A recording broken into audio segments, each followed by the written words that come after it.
Bien, bonjour. Je suis très heureux d'être parmi vous. Je remercie en particulier le professeur Freinet de m'avoir invité à venir vous trouver aujourd'hui, même si les circonstances ne se prêtent pas à beaucoup de questions-réponses. Je suis Jean-Jacques Lehaut, je suis anesthésiste réanimateur au CHU de Lyon.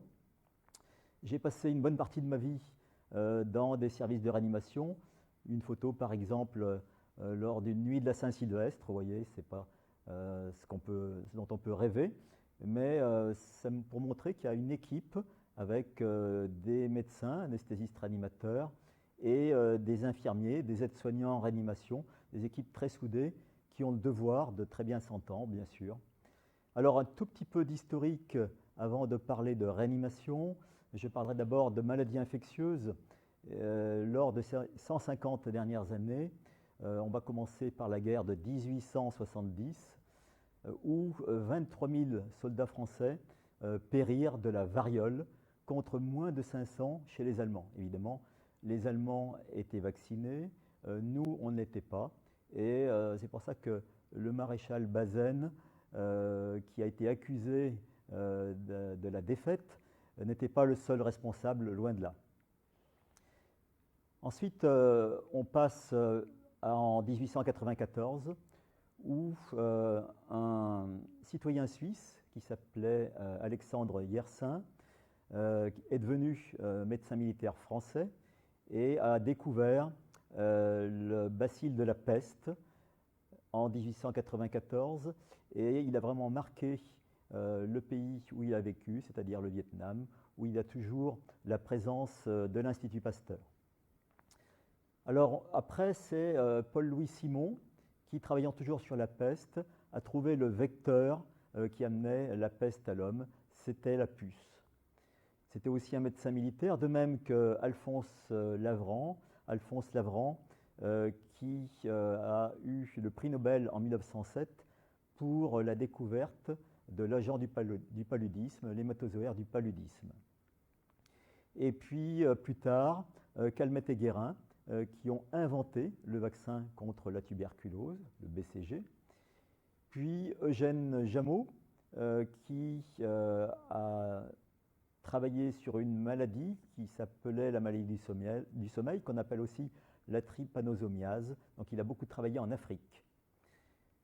Jean Legray, qui a inventé le vaccin contre la fièvre jaune en 1934 et qui a cofondé l'Institut Pasteur de Dakar. Tous ces hommes étaient des médecins militaires, la plupart issus de l'école du Pharo, située à Marseille, que vous voyez ici. Et cette école du Pharo a fermé en 2013. On reparlera tout à l'heure des Marseillais, non pas pour leur participation à la défense contre l'épidémie Covid, mais on essaiera de ne pas trop les mettre en boîte, au contraire, on leur rendra hommage, on verra tout à l'heure. Alors vous avez ici une courbe présentée par l'OMS, donc des chiffres mondiaux, qui montrent qu'entre 1990 et la période actuelle, on a en réalité une diminution des infections dans le monde, qui est légèrement plus importante que la diminution des maladies non communicables. Alors pourquoi est-ce qu'on a eu une diminution des infections dans le monde? Du fait de l'hygiène qui a augmenté partout, des vaccinations évidemment, et des traitements précoces des maladies infectieuses. Alors le choc septique est un état grave qui doit conduire rapidement d'un service de réanimation, sinon on risque d'avoir un décès en quelques heures.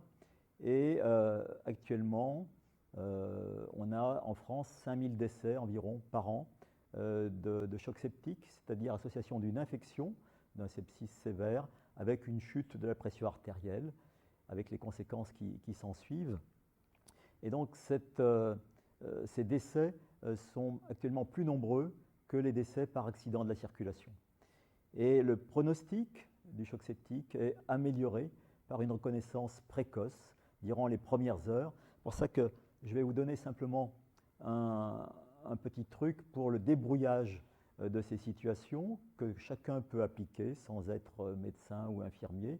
C'est ce qu'on appelle le quick SOFA. Lorsqu'un adulte présente l'une ou plusieurs de ces situations, eh bien, à partir de 2 de ces signes, il a tous les risques d'être mort en quelques jours parce que, premièrement, c'est s'il a une pression artérielle inférieure à 100 mm de mercure. Deuxièmement, s'il a une fréquence respiratoire supérieure à 22 cycles par minute. Et s'il présente une confusion mentale, même à son début, même avec des signes modestes. Et là, si on a 2 de ces signes, eh bien la mortalité est déjà supérieure à 10%. Donc c'est le signe qu'il faut hospitaliser très rapidement la personne, qui doit être prise en compte, et notamment pour l'administration d'un traitement symptomatique et d'une antibiothérapie. Alors, 3 grandes classes d'agents infectieux qui vont pouvoir conduire au décès, malheureusement, si le traitement est absent ou tardif. Alors d'abord les bactéries. Les bactéries, évidemment, il y en a énormément. Simplement un exemple de situation qui peut conduire à un choc septique grave, c'est la pyélonéphrite, par exemple sur une obstruction par lithiase urinaire. Eh bien, ça doit être traité très rapidement pour éviter le choc septique, justement. Deuxième catégorie, et on en parle beaucoup depuis 1 an, ce sont les viroses, les virus responsables d'épidémies, de pandémies, avec la grippe espagnole qui a, on va dire, inauguré le cycle en 1918, apporté par les troupes américaines sur l'Europe, en même temps qu'ils ont aidé à la victoire des Alliés. Et comme on ne connaissait pas cet agent, on n'a pas pu faire de vaccin. Ensuite, la poliomyélite est arrivée et a fait des ravages en Europe occidentale dans les années 1950. Et elle a disparu grâce à la vaccination de masse. Ensuite, les grippes saisonnières. Les grippes saisonnières qui sont plus ou moins graves selon les années. On se souvient pour certains de l'hiver 1969, où il y a eu une épidémie avec des milliers de morts. Également après, en 2009, donc là j'en ai des souvenirs précis, je vous montrerai le type de pneumopathie que l'on avait dans les réanimations à l'époque. Et puis, eh bien, en 2020, est apparu le SARS-CoV-2, donc agent de la Covid-19, qui présente une infection pulmonaire parfois grave et souvent un orage cytokinique. On y reviendra tout à l'heure. Et puis enfin, troisième catégorie à ne pas oublier, parce qu'elle est prédominante dans les pays du tiers-monde, eh bien, ce sont les parasitoses. Et en tête, il faut citer le paludisme, qui peut, dans certains cas, provoquer un accès pernicieux, responsable de toujours quelques décès, même de métropolitains, qui sont allés, même pour des séjours très brefs, à l'étranger, en Afrique par exemple. Alors, ce qu'il faut retenir, c'est que les vaccins ont permis d'éradiquer beaucoup de viroses et de maladies bactériennes qui agissaient par l'entremise d'une toxine, telle que le bacille du tétanos, qui fabrique une toxine qui est mortelle. Donc, chaque fois qu'on peut faire un vaccin contre un virus ou contre une toxine, eh bien, l'histoire montre qu'on a pu éradiquer cette maladie. Vous avez par exemple ici, à gauche, une radiographie d'un patient atteint de grippe A en 2009. Et puis ici, vous avez son scanner. Donc, vous voyez les poumons qui sont véritablement hépatisés. Et là, évidemment, il n'y a plus d'échanges gazeux qui peuvent se faire. Et les thérapeutiques deviennent très très lourdes. Et le décès devient assez fréquent, malheureusement, encore maintenant. Alors, on m'a demandé de parler un petit peu de ce qui se passe en réanimation. Je vais commencer par vous dire 2 mots des traitements instrumentaux qui sont à notre disposition dans nos réanimations. Alors, bien sûr, on en a beaucoup parlé, c'est la ventilation artificielle, et le degré le plus léger, c'est la mise en place de canules nasales à haut débit d'oxygène en ventilation spontanée. Donc, on n'intube pas le patient et on peut passer un certain nombre de caps, notamment pour la maladie Covid que l'on connaît actuellement. À un degré de gravité supérieur, on intube les patients, c'est-à-dire que vous voyez, on met un tuyau dans la trachée sous contrôle de la vue et on peut relier ce tuyau à un respirateur qui est un appareil, je dirais, bourré d'électronique sophistiqué qui permet plusieurs types de ventilation et donc il faut savoir régler de manière adéquate. À un degré de gravité respiratoire supérieur, eh bien, on doit avoir recours à l'ECMO. C'est l'oxygénation par membrane, oxygénation extracorporelle, avec une efficacité certaine, avec dérivation de l'ensemble du sang veineux qui est oxygéné, qui est renvoyé dans une grosse artère, mais au prix d'un certain nombre de complications, soit liées à la gravité initiale de la maladie, soit liées à la technique elle-même, au fait de mettre des canules, de faire une circulation extracorporelle avec des anticoagulants par exemple. Et puis on doit évidemment avoir des accès vasculaires dans des grosses veines, avec la possibilité bien sûr d'injecter des médicaments, de perfuser ces patients. Vous voyez ici une patiente qui a typiquement une de ces grosses voies veineuses, comme on les appelle. Et puis, la mise en place de ces voies veineuses se fait maintenant de manière obligatoire par échographie, de façon à sécuriser le geste. Cathéters urinaires, ce sont des sondes urinaires que l'on utilise, donc là chez la femme, chez l'homme, et donc ça nous permet de surveiller la diurèse au moins toutes les heures, de façon à pouvoir détecter l'apparition d'une insuffisance rénale. Si une insuffisance rénale survient, eh bien on fait ce qu'on appelle le rein artificiel. En termes techniques, c'est l'hémodiafiltration, très utilisé, qui a beaucoup été utilisé lors de la première vague de la Covid. Donc c'est des gros appareils qui nécessitent également une décoagulation du sang. Et puis on a des médicaments à notre disposition, évidemment. Alors, on va dire d'abord les perfusions, tout le liquide que l'on passe aux patients.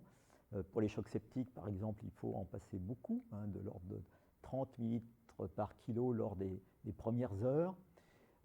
On a évidemment des sympathomimétiques, qui sont en fait des vasopresseurs, qui maintiennent la pression artérielle et le débit cardiaque grâce à des pousse-seringues, de façon à ce que le débit soit vraiment homogène. Et puis on a recours évidemment pour les maladies infectieuses aux antibiotiques, pour les maladies bactériennes et aux antiviraux. Par exemple pour la grippe, on a le médicament qu'on appelle le Tamiflu. Malheureusement, on n'en a pas encore pour la Covid. Et puis les curares dont on parle de temps en temps dans les journaux depuis l'épidémie actuelle sont des médicaments qui ont été mis au point par Claude Bernard. On reviendra pour rendre hommage à Claude Bernard, qui est presque lyonnais, puisqu'il était dans le Beaujolais. Et le curare produit une paralysie réversible.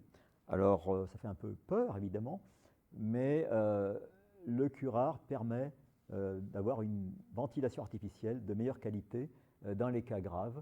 On l'utilisait aussi lorsqu'on avait des cas de tétanos avec ce qu'on appelle l'épistotonos. Et donc là, on curarisait ces patients, on les mettait sous ventilation mécanique et j'en ai connu quelques-uns quand j'étais interne à l'hôpital de la Croix-Rousse. C'est des patients qui guérissaient. Et enfin, bien sûr, il faut avoir un support nutritionnel pour ces patients. Et donc, soit on utilise l'alimentation parentérale, ou mieux, chaque fois qu'on peut, l'alimentation par une sonde nasogastrique grâce à une pompe pour réguler le débit. Et puis tout ça, c'est accompagné d'un monitorage, et leur monitorage hémodynamique et respiratoire, avec ici l'électrocardiogramme en continu, ici la saturation en oxygène, la fréquence respiratoire, la pression artérielle, systolique, diastolique, la moyenne, la température, et on recueille ces paramètres en continu. S'il y a quelque chose qui ne va pas, eh bien l'infirmière est tout de suite avertie, il y a des alarmes, le médecin est averti. Si bien que finalement, ces patients en réanimation, ils sont entourés de tout un tas de machines, donc c'est de la haute technologie, beaucoup d'électronique, et évidemment les infirmières doivent connaître ces appareils, et donc ça nécessite une formation relativement importante et longue. La trajectoire d'un patient maintenant, comment est-ce que le patient va évoluer lorsqu'il arrive? Alors en général, l'arrivée de ces patients se fait avec une certaine vitesse, des patients qui peuvent arriver en hélicoptère, accompagnés par le SMUR. Parfois, ils passent par les urgences de l'hôpital qui diagnostiquent une maladie relevant de la réanimation. Pourquoi rapidité? Par exemple, pour les maladies infectieuses, bien, un choc septique doit recevoir des antibiotiques dans les 6 premières heures depuis des symptômes pour que le pronostic vital ne soit pas trop engagé. Ces soins sont lourds, invasifs, parfois longs, plusieurs semaines, avec, Dieu merci, une sédation, des antidouleurs qui sont administrés par voie intraveineuse, et puis prévention de beaucoup de complications, par exemple une prévention des phlébites avec des anticoagulants, et bien sûr prévention des infections nosocomiales qui sont les infections liées aux soins invasifs. Les kinésithérapeutes ont une place tout à fait importante en réanimation parce qu'ils ont le souci de mobiliser les membres des patients, les articulations, avec dans un premier temps, lorsque les patients arrivent, des mobilisations passives pour éviter des traumatismes au niveau des points d'appui, éviter l'ankylose des articulations. Et puis lorsque le patient va mieux, par exemple, vous avez une photo là, eh bien, le patient peut mobiliser activement ses muscles pour refaire du muscle, parce que quand on ne bouge pas, bien évidemment, il y a les muscles qui se mettent à fondre. Et puis, le patient va mieux, il quitte la réanimation, il va dans un service de soins de suite et de réadaptation, dans le meilleur des cas, pour récupérer de cet état de fatigue qui ne manque pas de survenir, avec parfois des séquelles motrices, séquelles respiratoires à titre de fibrose, par exemple. Je voudrais insister ici sur les facteurs humains qui sont très importants dans ces métiers. Et tout d'abord, la communication. Communication avec les familles. Beaucoup de services ouvrent leurs portes pour les visites, 24 heures sur 24, 7 jours sur 7. Mais le téléphone est le moyen le plus usité pour demander des nouvelles, et ce sont souvent les infirmières qui répondent. On peut toujours demander un rendez-vous avec les médecins pour avoir des nouvelles plus détaillées. Et puis, depuis la crise Covid, on a des entretiens, par exemple par Zoom, qui incluent les médecins traitants, par exemple. Avec le patient, alors la communication avec le patient n'est pas toujours facile, en tout cas les premiers temps, mais on part du principe, surtout les infirmières, partent du principe que le patient nous entend. Et donc, vous pouvez voir des infirmières qui parlent au patient, alors que le patient, vous avez l'impression qu'il dort profondément sous l'effet des médicaments, parce qu'il peut garder sa capacité d'entendre ce que dit l'infirmière, et dans le doute, on parle au patient, ce qui est sûrement quelque chose d'extrêmement important pour les patients qui peuvent percevoir la vie extérieure. Et puis enfin, bien sûr, on a beaucoup d'échanges en tant que médecin avec les autres spécialistes, avec les radiologues, avec les biologistes, et par exemple avec les virologistes dans le cas de la Covid. Les ressources humaines sont importantes. Alors on en parle un petit peu dans l'actualité actuellement, puisque les infirmiers ont été mis à rude épreuve, les médecins aussi parfois, du fait de cette crise Covid. Avant la crise Covid, on avait publié à Lyon en 2015 une étude qui portait sur l'ensemble des services de réanimation adulte des hospices civils de Lyon. Et les statisticiens avaient observé lorsqu'il y avait un ratio nombre de patients sur nombre d'infirmiers qui était élevé, ou le nombre de patients sur le nombre de médecins, de réanimateurs, eh bien, on pouvait avoir une mortalité sensiblement supérieure. Par ici, vous pouvez observer en grisé pour les infirmiers que le samedi et le dimanche, eh bien, on avait un déficit en infirmiers par rapport au nombre de patients présents. En grisé, c'était pareil, notamment le dimanche pour les médecins. Et puis même dans la journée, dans les 24 heures, on s'aperçoit qu'évidemment qu'il y a beaucoup moins de médecins la nuit. Et donc pendant ces périodes, on a observé que la mortalité pouvait être, par exemple, multipliée par 3,5 lorsque on avait moins d'une infirmière pour 2 patients et demi. Donc la norme depuis quelques années, c'est 2 patients et demi, mais si on n'a pas cette norme, vous voyez la mortalité qui grimpe de manière très significative. Et puis c'était pareil pour le nombre de réanimateurs. Lorsqu'on a moins d'un réanimateur pour 14 patients, eh bien, on a une augmentation de la mortalité par 2. Et ça, c'est en dehors de la période Covid. Donc on n'a pas les chiffres pour la période Covid, mais vous savez qu'on a dû augmenter le nombre de lits et embaucher des personnels pas forcément formés à la réanimation. Une étude justement des Marseillais, on en parlait tout à l'heure, qui est à mon avis très intéressante, qui a été faite par les réanimateurs médicaux sur plusieurs services de Marseille et de la banlieue de Marseille, qui a défini 2 groupes de manière randomisée. Donc un groupe qui bénéficiait d'une formation notamment avec de la simulation, donc des mannequins, etc., selon des protocoles bien déterminés, et puis un groupe qui n'avait pas été formé. Et on s'aperçoit que le groupe formé, dans les 6 mois qui ont suivi la formation, ont eu beaucoup moins de tension au travail. Donc ça, c'est les médecins du travail qui l'ont bien montré parce qu'ils ont des indices performants. L'absentéisme a diminué de manière significative dans ce groupe et les départs des services de réanimation ont également diminué de manière significative. Donc c'est très intéressant de montrer l'importance de la formation, notamment des infirmiers qui en France ne peuvent pas bénéficier à l'heure actuelle d'une formation propre, comme ils peuvent en bénéficier dans des pays comme la Belgique ou la Suisse, où 18 à 24 mois de formation en alternance sont nécessaires pour devenir infirmier en réanimation. Et puis une étude qui a été faite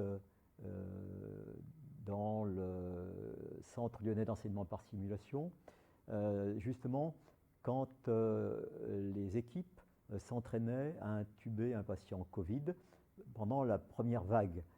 Et donc il y avait un stress qui était important parce qu'évidemment il y a un risque de contamination, il faut suivre un protocole bien précis pour ne pas avoir un risque trop important. Et donc on avait pu avoir des échelles du stress, ça c'est la première colonne donc, et on voyait que les infirmiers et singulièrement les femmes étaient plus stressés que les médecins réanimateurs ou que les hommes. Donc ça, c'était une première chose. Alors une deuxième chose, quand on regarde ce qu'on appelle le cognitive appraisal ratio, c'est-à-dire qu'on oppose au stress une ressource interne qui est variable d'un individu à l'autre.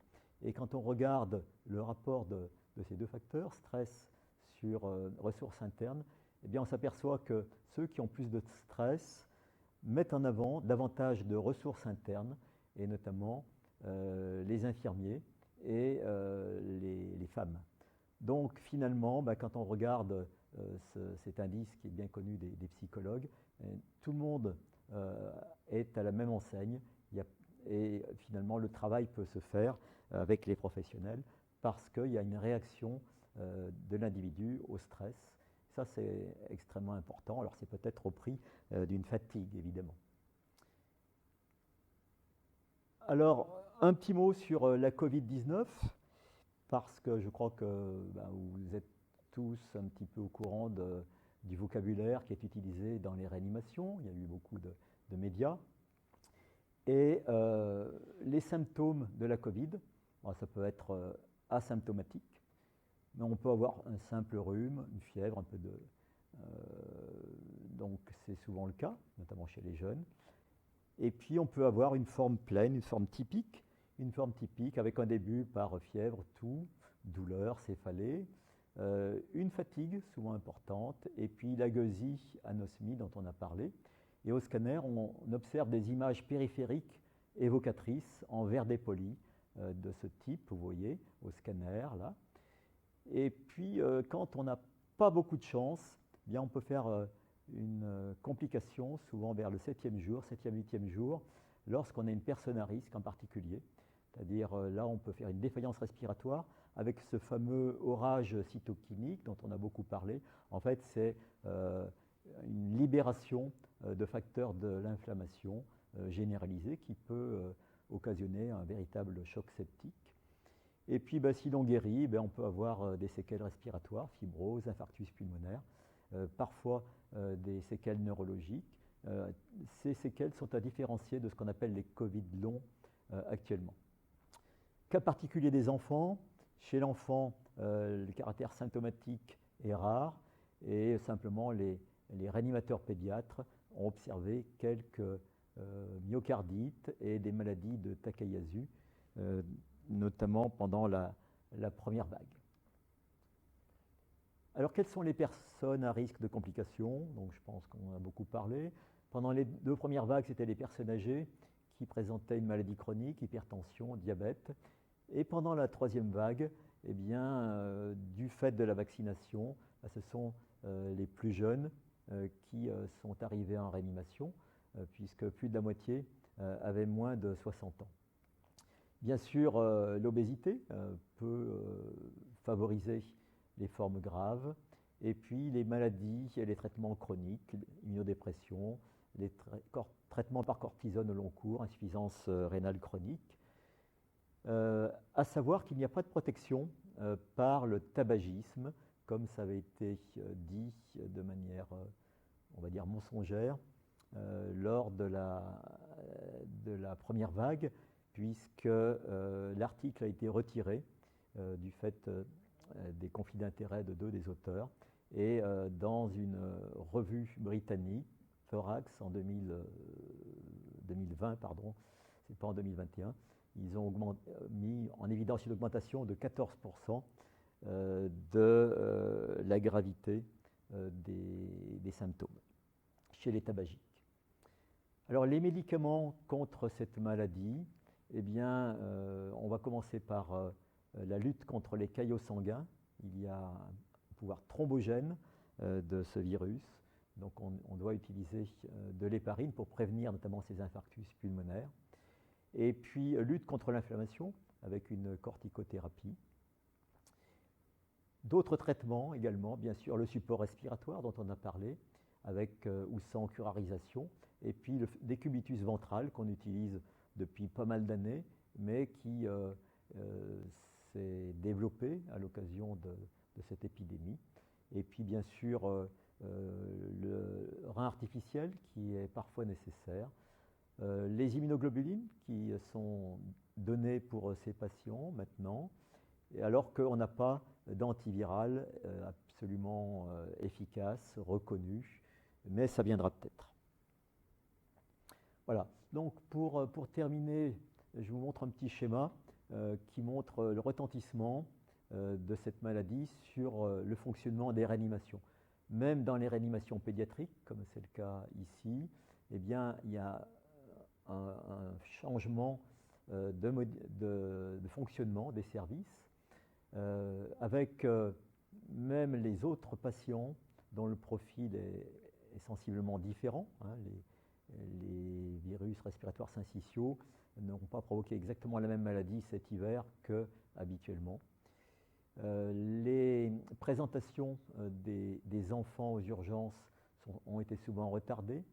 Les personnels se sont redéployés, ils sont passés des réanimations enfants vers les réanimations adultes, avec un retentissement psychique pour les personnels soignants, avec souvent une exacerbation des inégalités sociales, avec bien sûr une restriction du droit de visite du fait de la contagiosité, et puis bien sûr beaucoup d'opérations chirurgicales qui ont été repoussées, retardées, et il y aura peut-être des conséquences dans les années à venir sur la santé publique. Alors je voudrais insister sur la vaccination, avec les dangers de la vaccination qui, à mon sens, ont été trop exacerbés dans la presse. Quel est le taux de décès de la Covid chez les plus de 65 ans? Eh bien, c'est moins de 1%. Alors que si on regarde le risque de thrombose par le vaccin AstraZeneca, qu'on a tant vilipendé, c'est de moins de 1 pour 100 000. Donc vous voyez qu'il y a vraiment un rapport de 1 à 100 entre les deux risques. Donc il faut choisir le risque moindre, bien sûr. Donc en conclusion, les réanimations ont connu de véritables révolutions depuis qu'elles ont été inventées, depuis qu'elles ont émergé dans les années 1950 et surtout 1960. Elles ont été créées pour répondre à l'époque en général à l'épidémie de poliomyélite. Les ressources humaines sont limitées en temps normal et donc en période de crise sanitaire, bien sûr, il y a eu une crise des ressources humaines. Ensuite, beaucoup de patients ont eu leurs soins reportés, avec forcément des conséquences que l'on peut imaginer.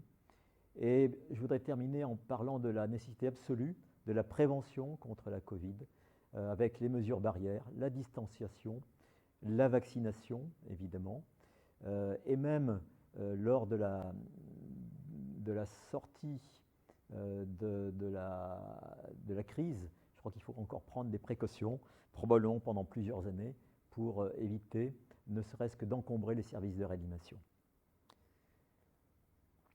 Donc la probabilité d'une 4e vague est en fait entre nos mains, il ne faut jamais l'oublier. Alors si vous avez des questions, vous pouvez m'envoyer un mail à cette adresse-là, et puis vous trouverez déjà un certain nombre de réponses dans le livre que le professeur Jean Freinet vient de sortir, qui s'appelle « De la peste de Justinien à la Covid-19 », qui parle de maladies infectieuses, avec un chapitre de réanimation, bien sûr. Et puis enfin, l'association Claude Bernard est une association qui a son siège à Saint-Julien en Beaujolais. Claude Bernard était un savant qui a beaucoup fait pour notre spécialité, l'anesthésie-réanimation.